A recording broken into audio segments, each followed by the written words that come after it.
신약성경 47면이 됩니다. 47면. 자, 마태복음 26장 36절입니다.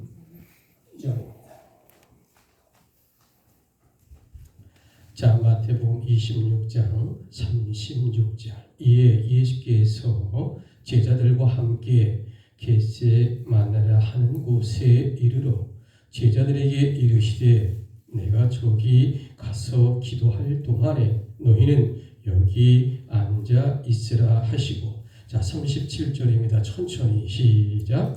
베드로와 세베대의 두 아들을 데리고 가실새 고민하고 슬퍼하사. 자, 우리의 말씀이 길기 때문에 42절로 넘어가서 쭉 다시 봉독합니다. 42절입니다. 다시 두 번째 나아가 기도하여 이르시되 내 아버지여 만일 내가 마시지 않고는 이 잔이 내게서 지나갈 수 없거든 아버지의 원대로 되기를 원하나이다 하시고. 자, 43절 시작. 다시 오사 보신즉 그들이 자니 이는 그들이 눈이 피곤함일러라. 또 그들을 두시고 나아가 세 번째 같은 말씀으로 기도하신 후 이에 제자들에게 오사 이르시되 이제는 자고 쉬라.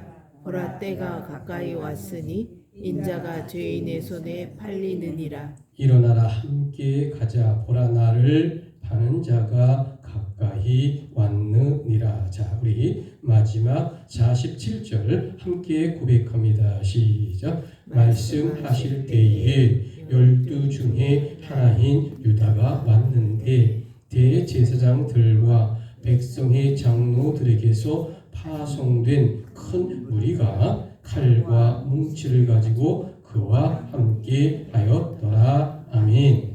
자, 우리 오늘 주제가 여러분 주보에 보면 잘 나왔죠. 오늘 주제가 뭐라고 나왔냐면 죽음의 문턱에서 드리는 통곡의 기도입니다. 자, 우리 주제를 한번 힘차게 주보를 보고 복장합니다. 시작. 죽음의 문턱에서 드리는 통곡의 기도. 자, 우리 눈높이를 맞추시고 함께 인사합니다. 주님의 이름으로 사랑합니다. 좌우로합니다. 주님의 이름으로 사랑하고 주님의 이름으로 축복을 드립니다. 그래요. 자, 여러분, 우리 기독교인에게 1년 365일 중에 가장 경건하고 침묵이 요구될 때가 언제일까? 과연 1년 중에 어느 때일까라는 거죠. 그것이 바로 이 40일간의 사순절 기간이다라고 말씀을 드립니다. 그런데 여러분, 이 사순절은 주일날 정묘주일을 맞으면서 끝이 납니다. 그리고 사순절 기간보다 더 무겁고 깊은 의미의 주의 순환을 기억하는 이 고난 주간, 이 한 주간을 기도로 저와 여러분이 보내고 있다라는 말씀입니다. 여러분, 그런데 마침내 4월 셋째 주 새벽부터 우리 기독교인이란 죽음에서 살아나신 부활의 예수님을 만나는 무슨 날일까요? 부활절이죠. 아멘이십니까? 아멘. 자, 그런데 여러분, 부활절이라고 하는 것, 내가 주님을 믿고 간절히 기다리고 사모하는 자에게 기쁨의 부활절이 될 줄 믿습니다. 아멘. 아멘이십니까? 주의 백성으로 형식적으로 매년 부활절을 맞이한다면 그 얼마나 슬프겠느냐라는 거죠. 여러분, 부디 우리는 이 고난주간에 기도와 고백으로 주님 순환에 동참하여 부활의 날 감격의 주님을 준비하시기를 주님의 이름으로 축복하고 권면을 드립니다. 예. 기독교인으로 고난주간을 과연 어떻게 보내야 할까? 우리를 구원하신 예수 그리스도의 십자가 행적을 따라 한 주간의 아픔을 주님과 함께 나누고 고백하는 것이 고난 주간이다라는 겁니다. 자, 여러분, 그래서 이 고난주간에 월요일 날을 뭐라고 합니까? 성전 청결의 날이라고 하죠. 자, 예수님이 베다니 마을에서 나귀 타고 올라오셔서 예루살렘 성전에 올라 짐승을 팔고 매매하는 모든 장사꾼들을 내어쫓으면서 성전은 기도하는 집이다 라고 말씀하시죠. 첫째 날 월요일 날 성전 청결의 날이다 라고 우리가 고난주간 첫날을 이렇게 얘기합니다. 자, 화요일 날이죠. 다시 예수님은 베다니 마을에 내려가셨다가 예루살렘으로 다시 제자들과 올라와서 화요일 날은 어떤 날일까? 번민의 날이라고 해서 예수님의 권위가 과연 누구에게 나왔느냐라는 이 서기관들과 장로의 질문으로 변론이 이루어지는 날이 화요일이다라고 말씀을 이 성경은 하고 있습니다. 자, 오늘이 무슨 요일이죠? 수요일. 자, 수요일입니다. 수요일 날은 예수님께서 어떤 행동을 하셨을까? 한마디로 말하면 성경의 수요일은요, 침묵의 날이라고 해서 아무 기록이 없어요. 다시 말하면 예수님은 12제자와 함께 예루살렘 성전에 올라오지 아니하신 날이 오늘 수요일이다. 다시 말하면 베다니 마을에서 제자들과 함께 침묵하며 영성으로 하루 온종일 계시는 그런 침묵의 날이었다라는 거죠. 자, 내일이 무슨 요일일까요? 목요일입니다. 고난주간의 목요일, 이날은 번민의 날이라고 합니다. 무슨 날이요? 번민의 날. 번민의 날. 마가 다락방에서 최후의 만찬을 하시고 겟세마네 동산에 올라 십자가의 기도를 통해 통곡의 번민과 싸우시는 그러한 목요일이 된다라는 말씀을 드립니다. 자, 그리고 금요일 새벽이면 순환과 죽음을 맞이하게 된다라는 거죠. 여러분, 주님께서는 오전 금요일날 9시 15분 아침에 십자가의 골고다 언덕에서 달리십니다. 그리고 5시간 35분 동안 고통과 아픔 속에 있다가 결국 숨을 거두시며 죽으시는 장면이 등장합니다. 자, 여러분, 예수님께서 왜 이처럼 쉼없이 십자가에 피 흘려 돌아가셨을까? 그것은 바로 죄많은 저와 온 인류 모든 것을 살리기 위한 귀한 하나님의 뜻을 따르는 예수 그리스도의 죽음과 부활이었다라는 겁니다. 그렇기 때문에 우리 기독교인들은 고난주간이란 나의 죽음이요 내 아픔이요 나의 절규인데 어찌 마음의 화인 맞은 것처럼 기도 없이 예배 없이 고난주간에 어쩜 그렇게 세상에 취하여 내 하고픈 것을 다하는 그러한 기독교인이 있다라는 것은 참으로 슬픈 이야기다라는 겁니다. 자, 여러분, 오늘의 주제가 무엇이라고요? 여러분, 주보를 다시 한번 보시기 바랍니다. 저와 함께 주보 오늘 마태복음 26장 오늘 이 본문의 말씀의 주제를 죽음의 문턱에서 한번 크게 고백합니다. 시작. 죽음의 문턱에서 드리는 통곡의 기도. 첫 번째, 자신의 고통을 토로하는 기도였다라는 겁니다. 자, 여러분, 오늘 우리가 보고 있는 성경이 마태복음 26장이에요. 자, 마태복음 26장 1절을 한번 보세요. 자, 26장 첫 번째 어떤 장면이 펼쳐지고 있을까? 1절, 2절, 3절, 4절 쭉 해서 어디까지 보시냐면 20절까지 전반부에 뭐가 나오냐면 이 나사로의 누나인 이 마리아가 예수님의 머리에 300데나리오 되는 향유를 예수님 머리에 붓는 장면이 등장을 합니다. 자, 그리고 두 번째는 자, 26장 20절을 한번 보실래요? 자, 26장 20절부터 전개되고 있는 것이 뭐냐면 마가 다락방의 최후의 만찬의 이야기입니다. 자, 그리고 다시 우리는 자, 26장 36절로 갑니다. 자, 세 번째의 이야기가 전개되는데 오늘의 본문의 이야기입니다. 자, 이에 예수께서 자, 36절입니다. 천천히 저와 함께 고백합니다. 시작. 이에 예수께서 제자들과 함께 겟세마네라 하는 곳에 이르러 제자들에게 이르시되 내가 저기 가서 기도할 동안에 너희는 여기 앉아 있으라 하시고. 그래요.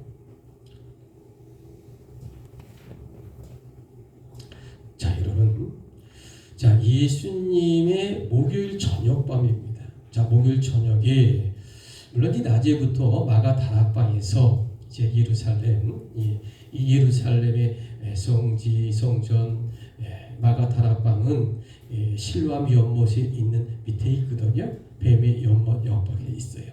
자, 거기에 있는데 낮에부터 제자들에게 마지막 약용을 합니다. 설교 말씀을 하시고 세족 기도하시고 저녁 어둑어둑할 때 최후 만찬을 가지십니다.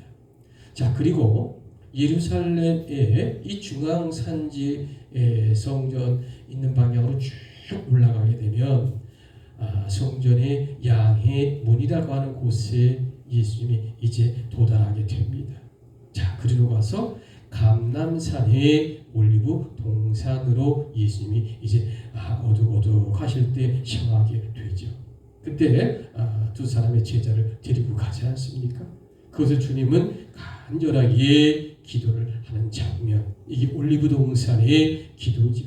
자, 39절의 둘째 줄을 한번 보시면 내 아버지요 만일 할만하시거든 이 잔을 내게서 지나가게 하옵소서라고 고백하죠. 여러분, 하나님의 아들 예수님께서 이렇게 나약한 기도를 드릴 수 있을까요? 혹시 여러분 이사야 53장을 보면 아주 놀라운 이야기가 나옵니다. 고난의 종이라고 하는 아주 놀라운 장면이 있어요.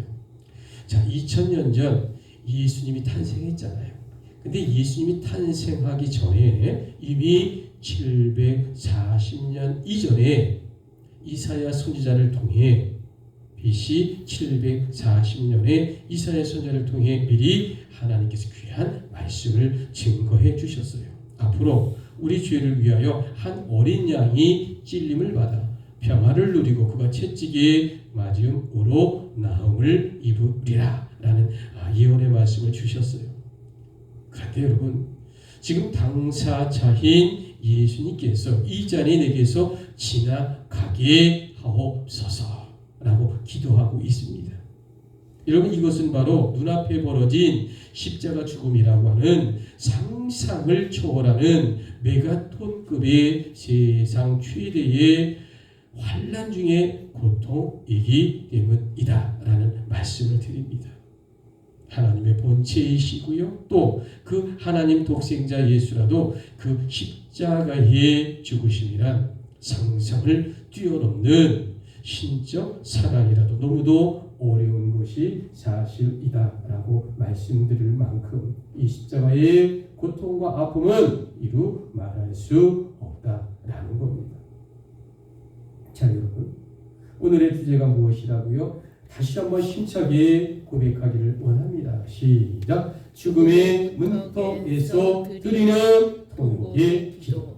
두 번째, 하나님의 뜻을 구하는 기도였다라는 겁니다. 여러분, 지금 예수님은 우리를 살리기 위해서 죽음을 뛰어넘어 기도하고 있는 장면입니다. 그런데 예수님의 제자들은 어땠어요? 그 곁에서 잠들어 있었다라는 겁니다. 여러분, 지금 인류가 사느냐 죽느냐 영적 전쟁의 한복판에 놓여 있습니다. 그런데 이 제자들의 태도란 과연 어떻게 설명할 수 있을까? 자, 여러분, 어느 목장이에요? 아주 큰 목장입니다. 어느 목장에 양이 참 많았답니다. 양이 참 많았는데 이 숲속에서 늑대들이 와서 가끔씩 야완의 양들을 잡아먹어요. 그러니 목장 주인의 마음이 얼마나 안타깝겠습니까? 그래서 어느 날 목장 주인이 사냥꾼을 불렀어요. 한 20여 명. 그래서 한 달 동안 온 산에 있는 늑대를 다 잡아달라고 거금을 들여서 투자를 했습니다. 왜? 자신의 양들이 야금야금 많이 죽어가고 잡아먹혔기 때문이다라는 거죠. 자, 그러니 한 20여 명의 사냥꾼들이 와서 총을 갖고 한 달 동안 씨를 한 마리도 말리지 않고 새끼까지 늑대를 다 잡았습니다. 죽였어요. 왜? 양을 잡아먹기 때문에 그렇죠. 자, 그래서 이제 다 잡아가지고 한 1, 2년 정도 이제 늑대들이 와서 양을 잡아가지 아니하니까 그 목장은 새끼가 많이 늘어나는 거예요. 많이 늘어나고 번식도 잘 되고 그래서 큰 부자가 되는 것만큼 아주 풍성한 양의 무리들이 늘어났다라는 거죠. 자, 1, 2년 지났어요. 그런데 이상한 일이 벌어집니다. 어떤 일이 벌어지냐? 겨울을 한두 번 지나는데 이상하게 춥지 않아요. 어느 숫자까지 양들이 많이 늘어나고 번식이 되더니 또 시름시름시름시름씩 이 양들이 많이 죽어갑니다. 한 마리의 늑대도 없었어요. 근데 죽어가는 거예요. 가만히 목장 주인이 생각해 봤더니 지난 겨울에 너무 많이 추워서 양들이 얼어 죽었나라고 생각을 했다는 거예요. 근데 그렇게 추운 겨울이 아니었어요. 다른 계절보다 그렇게 어렵지 아니했는데 유난히 좀 따뜻한 겨울을 보낸 것 같은데도 유별나게 양들이 많이 얼어 죽었다는 거예요. 겨울은 겨울이죠. 그래서 하도 이 수수께끼가 풀리지 않아서 이 목장 주인이 그 도시에 나가서 대학 축산학과에다가 돈을 주고 의뢰를 했어요. 아니 우리 농장에 우리 양 목장에 이렇게 겨울이 춥지 아니한데도 이 병도 아닌데 이상하게 이 양들이 얼어 죽는 현상이 일어나니 내가 망하게 됐소.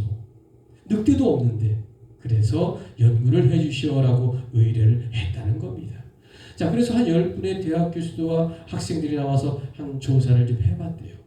축산학과에서 나와서 해봤더니 놀라운 결과가 벌어졌다는 겁니다. 자, 늑대도 없습니다.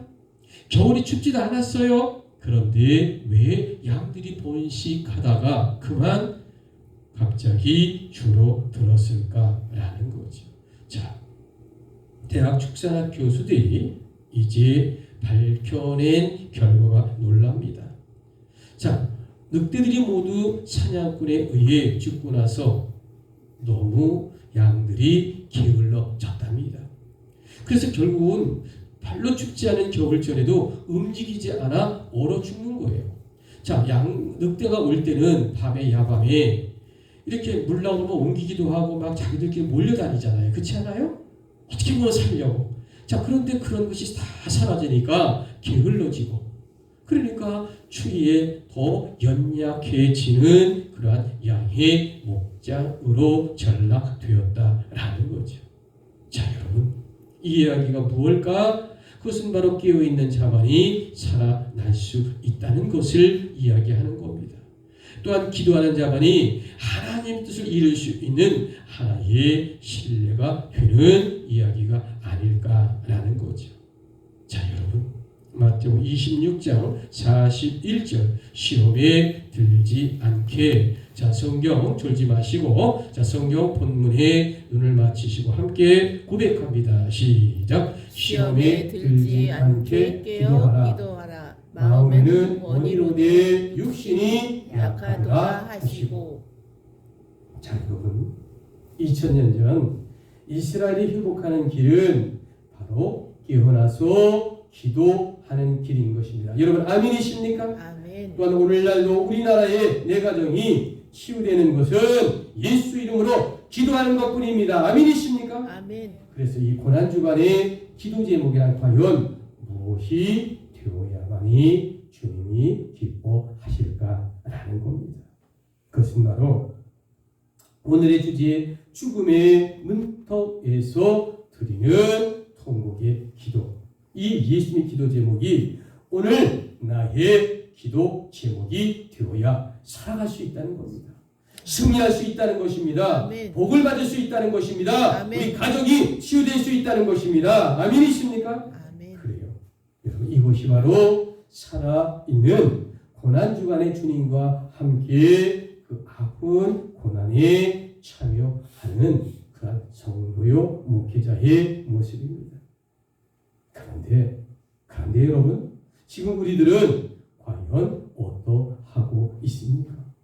혹여 입술로는 주여 하면서도 이 세상의 취미에 취하여 자기 하고픈 것만 다 하면서 살고 있는 성도가 아니냐라는 겁니다. 여러분 이것이 2000년 전 두 제자들이 잠들었던 그 모습과 무엇이 다르겠느냐라는 겁니다. 그러기에 여러분 이 고난주간에 양심에 화인 맞은 자는 되지 말아야 한다라는 것을 우리는 이 고난주간에 정신을 차리고 근신하여 하나님 앞에 바로 서는 목회자와 성도가 되어야 한다. 여러분 이 말씀에 진실로 아멘으로 화답하시겠습니까? 아멘. 그래요. 여러분 오늘의 주제 죽음의 문턱에서 드리는 통곡의 기도. 세 번째 마지막입니다. 철저한 순종을 다짐하는 기도였다라는 겁니다. 자, 마태복음 26장 성경 본문입니다. 42절. 다시 두 번째 나아가. 자, 우리 천천히 다시 한번 고백합니다. 시작. 다시 두 번째 나아가 기도하여 이르시되 내 아버지여 만일 내가 마시지 않고는 이 잔이 내게서 지나갈 수 없거든 아버지의 원대로 되기를 원하나이다 하시고. 아멘이시죠? 자, 여러분 주님은 이 기도를 통해 괴로웠으나 철저하게 순종하기를 다짐하셨다라는 겁니다. 이러한 기도를 주신 주님은 결코 도망가지 아니하셨어요. 오히려 주님께서는 고난의 장소로 나가셨고 죽기까지 고난을 받으셔서 십자가를 지셨다라는 겁니다. 여러분 41절에 과연 뭐라고 기록되어 있습니까? 시험에 들지 않게 깨어 기도하라. 내 마음에는 원이로되 육신이 약하도다 하시고. 여러분 이 말씀 예수님 자신에게도 그대로 적용되었다라는 겁니다. 그러므로 우리 모두 이 고난주간에 어려운 척 하지 말아야 합니다. 오직 내 자신에 있는 얄팍한 그 교만을 모두 주 앞에 내려놓읍시다. 그래서 2025년 이 고난주간에 진정 나는 죽어지고 주님의 십자가만 드러나게 해달라고 눈물의 고백으로 하나님께 간절히 기도하는 이 수요 3일 기도회가 되기를 주님의 이름으로 권면합니다. 아멘. 아멘이십니까? 아멘. 여러분 이것이 바로 하나님이 원하시는 이 고난의 진정한 참여라고 하는 것입니다. 여러분 이것이 말과 혀로만 하는 고난주간이 아니라 내 온 마음과 신령과 진정으로 뜻을 다하여 하나님께 고백하는 그런 고난주간에 참여하는 저와 여러분이 되기를 주님의 이름으로 축복합니다. 아멘. 여러분 이 말씀이 진정 아멘이십니까? 아멘. 그래요. 여러분 지금으로부터 85년 전 그러면 언제인지 아십니까? 서기 1940년대가 됩니다. 자, 우리가 1945년 8월 15일 날 해방이 되었으니까 일본에게 해방되기 한 5년 전이죠. 지금부터 85년 전. 자, 여러분 신사참배라는 게 있죠. 창씨개명도 있고 신사참배. 다시 말하면 기독교인에게 신사참배는 뭐예요? 천황을 신으로 받아들이는 겁니다. 기독교를 버리는 거예요. 신사참배라고 하는 것은 얼마나 일제가 우리나라의 민족과 기독교인들을 말살하려고 했는지 모릅니다. 신사참배를 너무나 강요했어요. 이 제국주의자들이.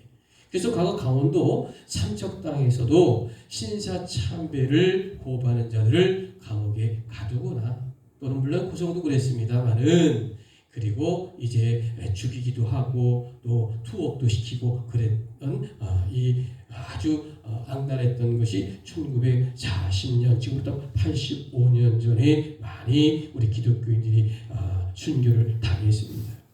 자, 1940년 과거 시절 삼척의 최인규라고 하는 감리교 권사가 신사참배를 거부했습니다. 누구라고요? 최인규 권사님입니다.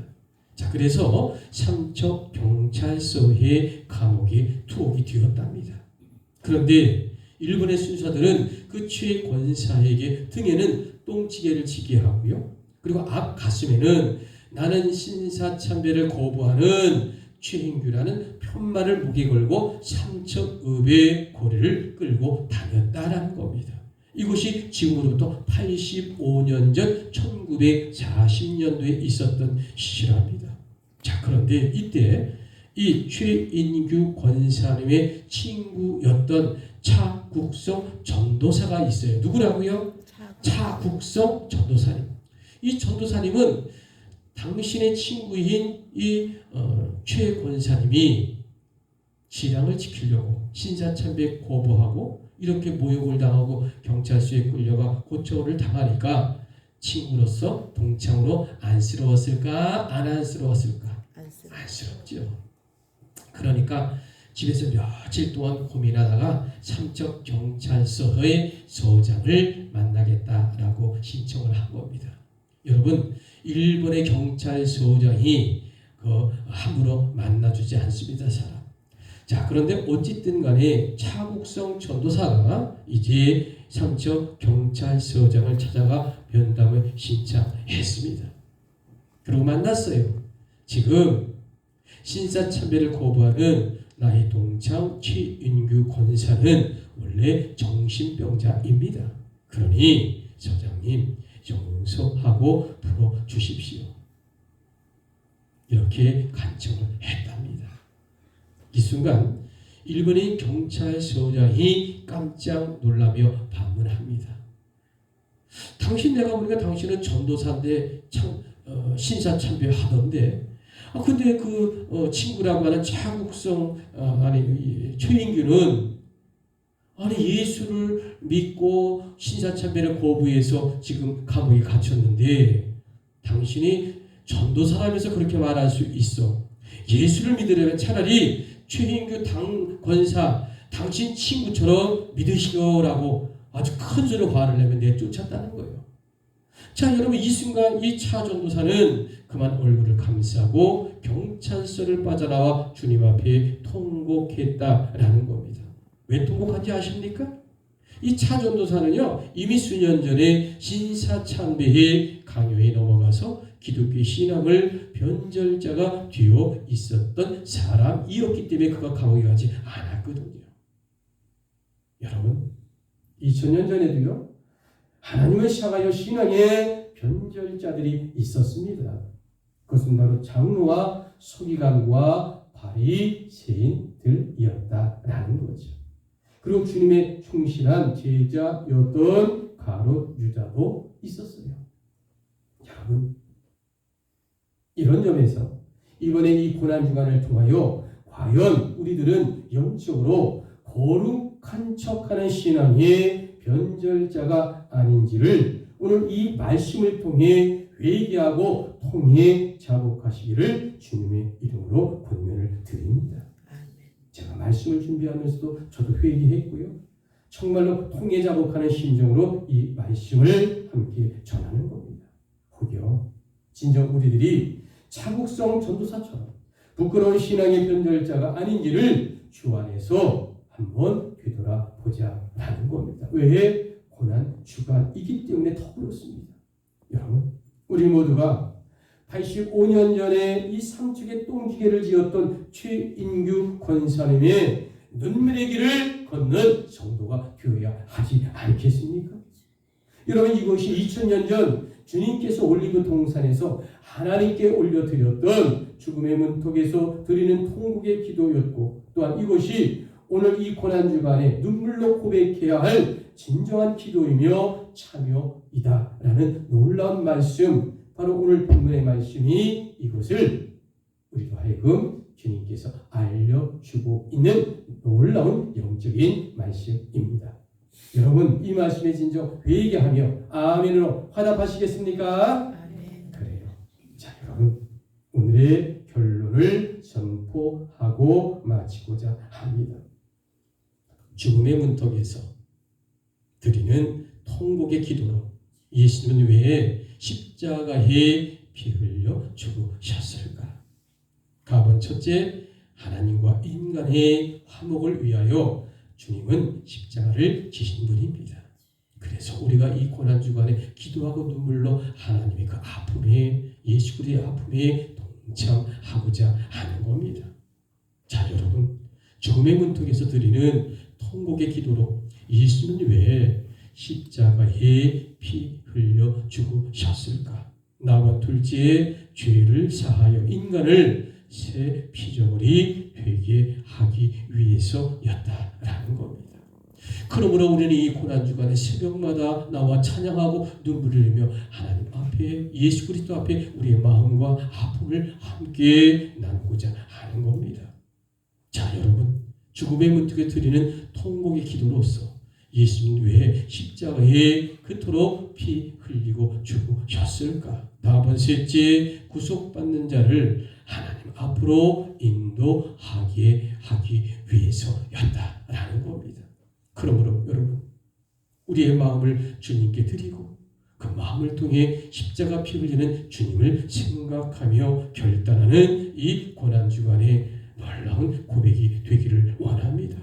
아멘. 여러분, 죽음의 문턱에서 드리는 통곡의 기도로 예수님 왜 십자가에 그토록 피 흘려 죽으셨을까?